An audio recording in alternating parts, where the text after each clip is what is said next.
Hi everyone, I'm Sid Mallya. Thank you so much for watching me on UrbanAsian. It was a pleasure to be here.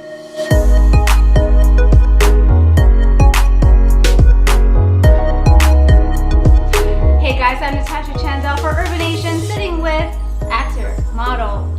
I'm just gonna make it up, okay? Because he should have gotten it. He should have gotten GQ Sexiest Man Alive, okay? Sid Mallya. Hi. Hi. How are you doing? Very well. Good. Well, thank you so much for joining us on thank UrbanAsian. We have like so much stuff to talk about. I don't know where to start, but let's start with you're now in LA. I am. So you went from London to India to LA. Yes.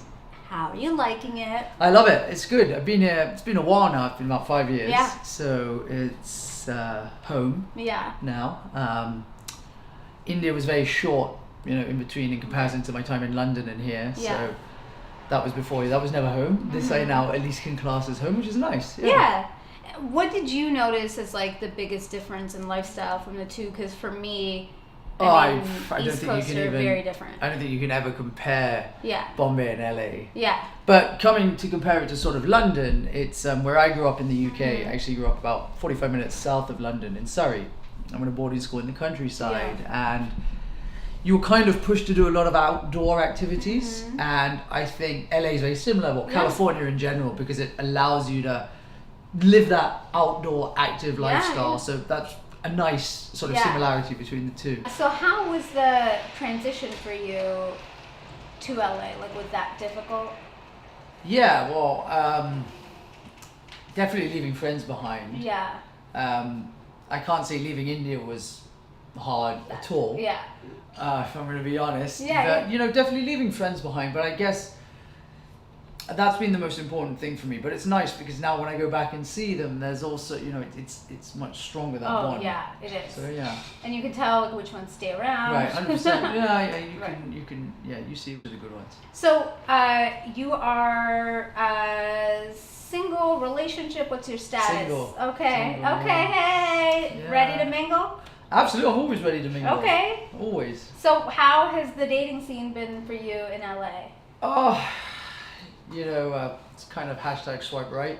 Oh. No, it's not. I'm not like that at all. I am. Even though You're my way nicer than me. yeah, my right thumb is significantly more built than my left. No, it's I'm not someone who goes on a lot of dates. Yeah. I'm not someone. Nobody believes that. No, I Just promise you. FYI. Yeah, but people might think that. I think people think I live a much bolder lifestyle than I actually do.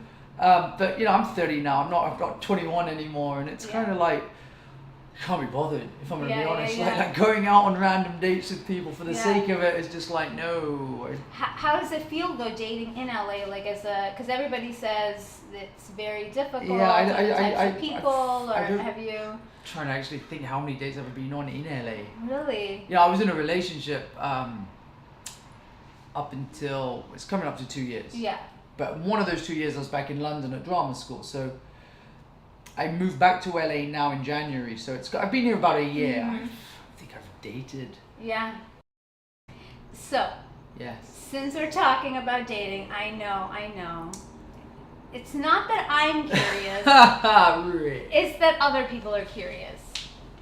You dated somebody that people know as Deepika Padukone. People say that you guys or they've heard that you guys are good friends still, or friends. Do you guys stay in touch frequently, or it's just like? Oh, it's not frequent. Yeah. She's very busy, right? She's had a ton of success over the last 2 to 3 years, not just in India, but now obviously internationally as well. And she's very busy. She's very she's very dedicated to her work. Yeah. So I'm sure I know that takes up a lot of her time, and that's where she is today, right? Because of that work ethic she has. And so she's making that transition into Hollywood, and that's sort of like the area you want to break into, and are breaking into. What have you noticed about like working here versus like even from London? The acting scene is so intense. Well, one thing I learned for sure was that, I was here for about 3 years, and I did my first film, I did 2 films, one which was in Sundance last year, and it was on Netflix, and it was fine, but I realized when I was doing a couple of auditions for stuff in London, they were sort of not too keen because they're very big on professional training. And their whole London thing is that, look, you wouldn't go to a doctor if you're sick who hasn't been to medical school. Why should we use an actor who's not been classically trained? So I said, well, you know what, I don't want to hear that again for the rest of my career. So I took the last year out, went to drama school in the UK, got a master's, and I think that training has really sort of now helped me. Yeah. Well, at least it hasn't helped me sort of, get in anywhere more, but it's increased the craft within me, which and it makes you helps. stand out, right? Especially in a city where a lot of people are not formally trained even. No. So it's like a very solid foundation that you're coming with. You are also known to be, a social media maven. Let's just call that. You're on most of the platforms, all potentially. I think you're on all of them: Twitter, Instagram, Facebook. Those three, yeah. The big ones. Yeah. Twitter you are known to get. There are a lot of internet trolls. Guys, be nice out there. But you're known for handling them really well. Where does that come from for you? Well, I mean, look, I'm someone who's a believer that you should be able to take it if you're going to dish it. Yeah. Do you dish it? I dish it if it's given to me. Yeah, I love throwing things back at people. Yeah. And then they get very quiet. And then a lot of the time they don't expect you to throw it back in their face, and they delete their account. Yeah. Or they block themselves, or they'll delete their comment. It's funny. And actually, the thing that's the funniest is what happens is that you'll get someone who abuses me. Yeah. And leaves me an Instagram comment or something. And then there are fans who are on my side who will abuse them back on my behalf. And then suddenly you'll go back into the app and there's this entire 30 comment conversation going on between two people. One trying to badmouth me and one trying to defend me. And it's actually quite funny to read. But like it's sweet from one side. Why are people hating so much? I think that's sadly a sign of the times we're in. Yeah. There's a lot of hatred in the world. Yeah. And social media gives people always hate it. I think what social media has done is that it's given people an outlet to express that hate in a somewhat safe environment where they aren't going to receive any backlash. Usually someone sitting behind their computer in some dark room somewhere typing something. Yeah.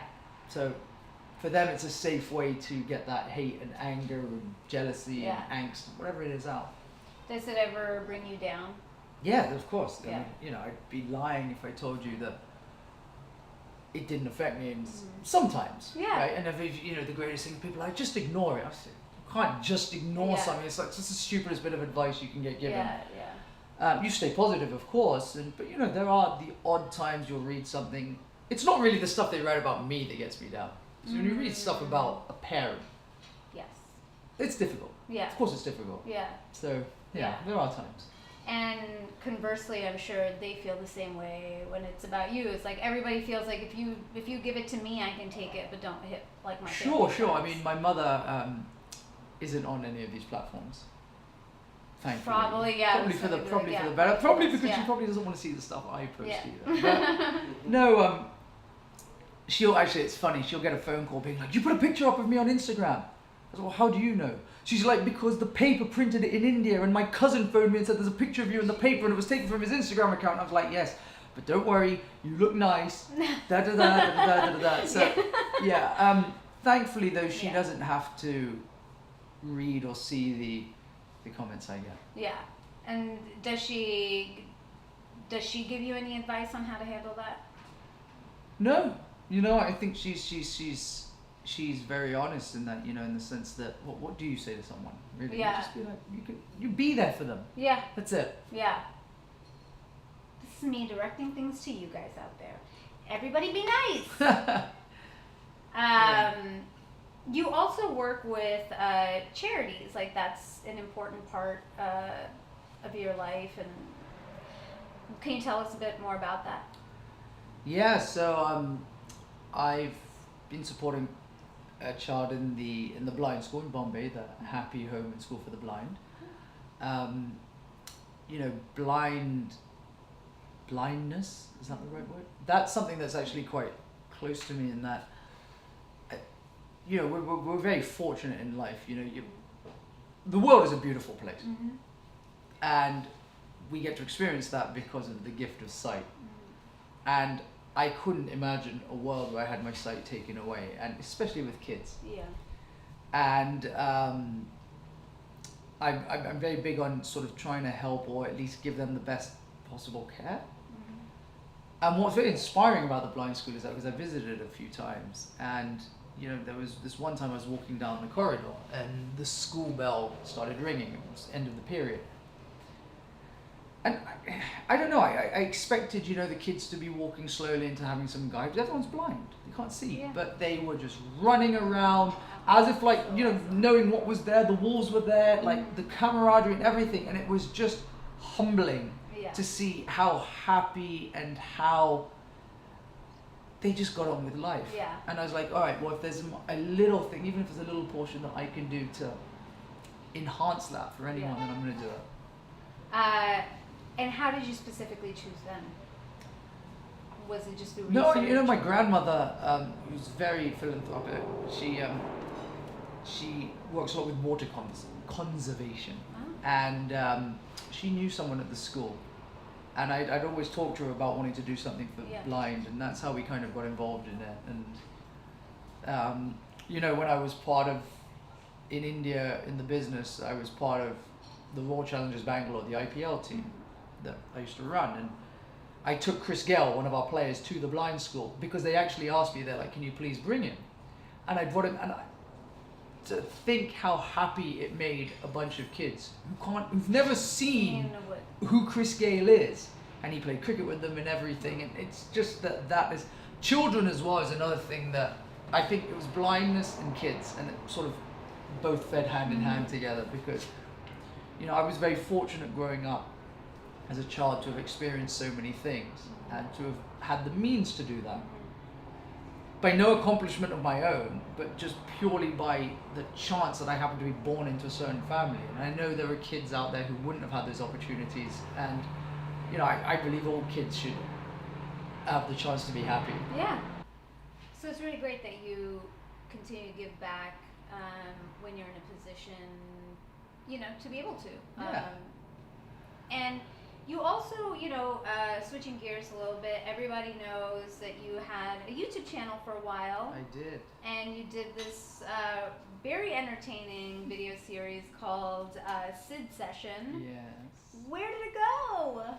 Oh, well, I mean, you've obviously seen it, and the subject matter of that show was along the lines of Jimmy Kimmel mean tweets, right? But I just basically read out negative comments about myself. Trust me, I had enough material to do 3 billion episodes of that. But you need to either spice it up and change it. Like, I think we did 6 episodes.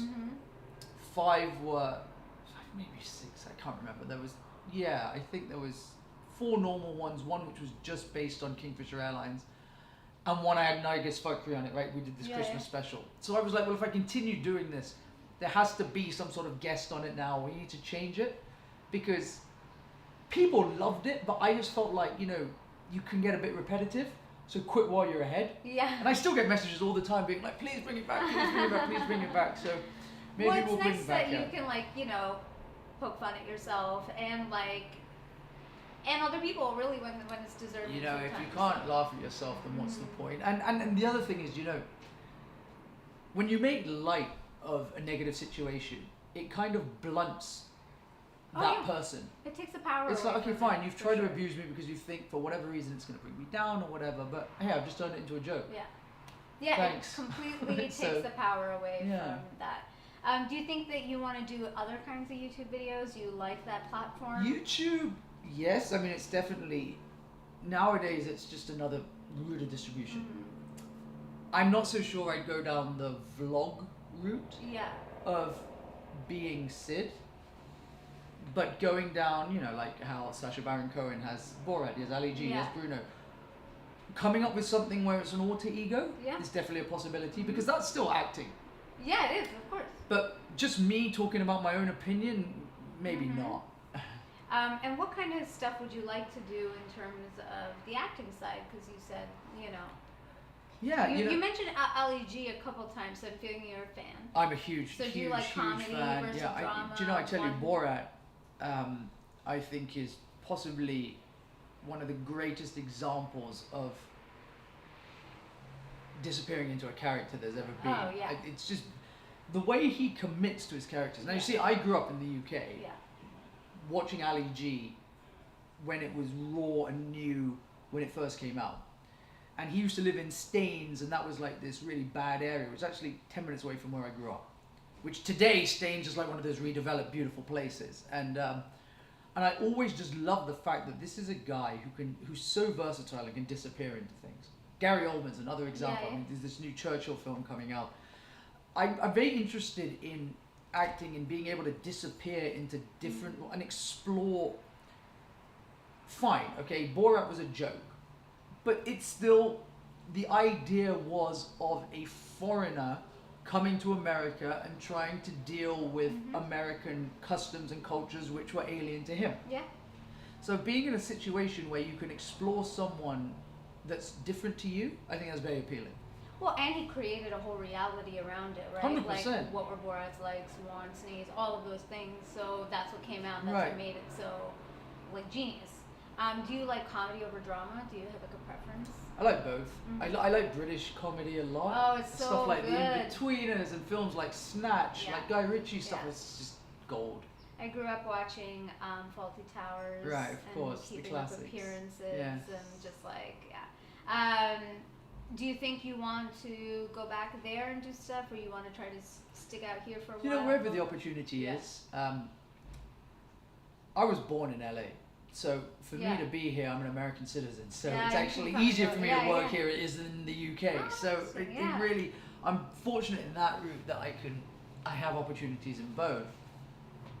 It's just about going and being fortunate enough to get the opportunity somewhere and taking it. Yeah.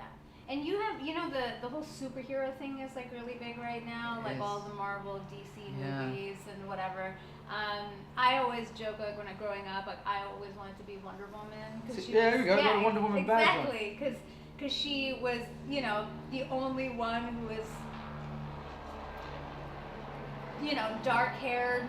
I'm just gonna say it, guys, big boob, and like, you know, strong and fit. Yeah.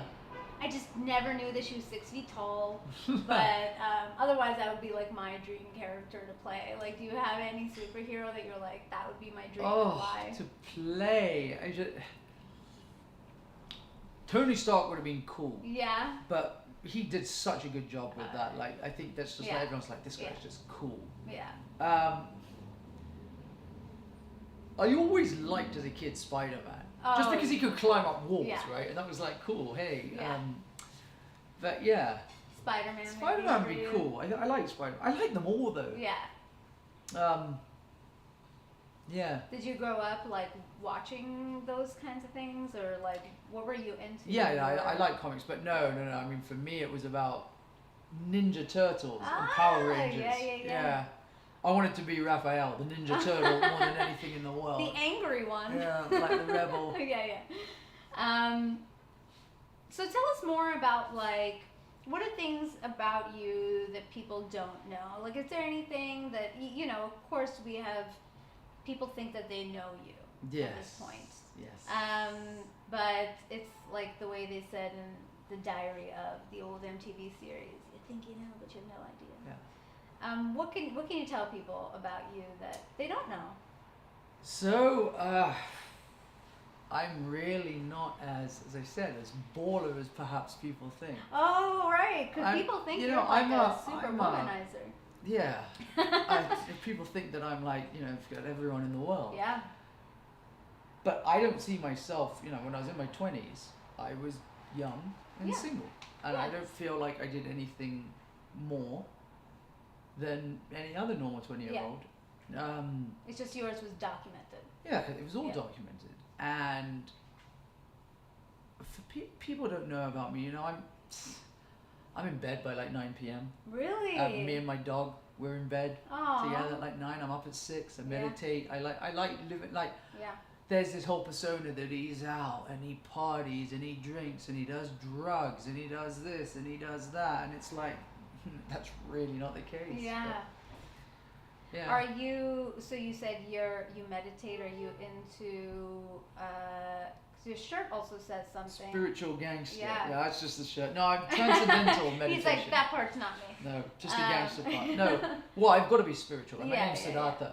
There's got to be some sort of correlation somewhere. True, right. But transcendental meditation is what I practice. I've been doing it for about 6 months. Oh, wow. I was doing mindfulness before that, but it's something I found I'm very fond of, and I like starting my day with it. Has it helped? Yeah, it has helped a lot. It's great for coping with things when you have a lot of stuff going on, which is well documented we do right now. So what do you like to do for fun that people would not expect?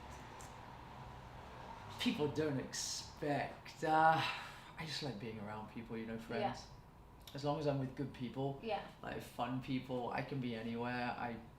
I just need. I like people to make me laugh. Yeah. That's it. Yeah. Do you like going comedy shows and stuff? I'm not. I do. I don't do it enough. Mm-hmm. I don't know why. But yeah, I do like watching a good stand-up. I know. There's definitely no lack of it. So we're gonna wrap it out soon, but you got a new tat we saw on Instagram, right? Yes. How many tats do you got? That was my 5th. Oh wow. Yeah. And what was it? It's here. It's let me move this bracelet. It's there. Oh. So it's GPS coordinates, north and west of where I grew up, my mum's house. Oh. Because I've lived all over the world. Yeah. And it was just, I think, sort of a reminder of knowing where home is if I ever need it. So. It was your family cool with when you got? Did they care? You know what? Who cares? Yeah. It's my body, kind of thing. You know what's funny? It's like, what? How does it affect your life? My dad's in his 60s, wears earrings, so come on. Well, you know what's funny? It's when my dad, I got a tattoo, and I was really nervous about it, so I hid it from them for like a month and a half. And it's an Om Ganesh, and I showed it to him. Eventually, they saw it, and my mom was just like, and my dad goes, "Do you know tattoos come from Rajasthan?" And like that sold him. And I was like, yes. No, but the person like that. This one, my mum actually came with me. She came to visit me in LA, and I was like, "Hey, look, I've got this thing in the book. If you want to come." And she was just like the lady needling me, and we're just chatting. Yeah, that's so funny. Mum's cool. Well, thank you so much, Sid, for being. Thank you. What do you have anything coming up you want us to tell us about, or where can people follow you? Coming up, no. Nothing currently, but we're working on a couple of things that hopefully we can share soon. Yeah.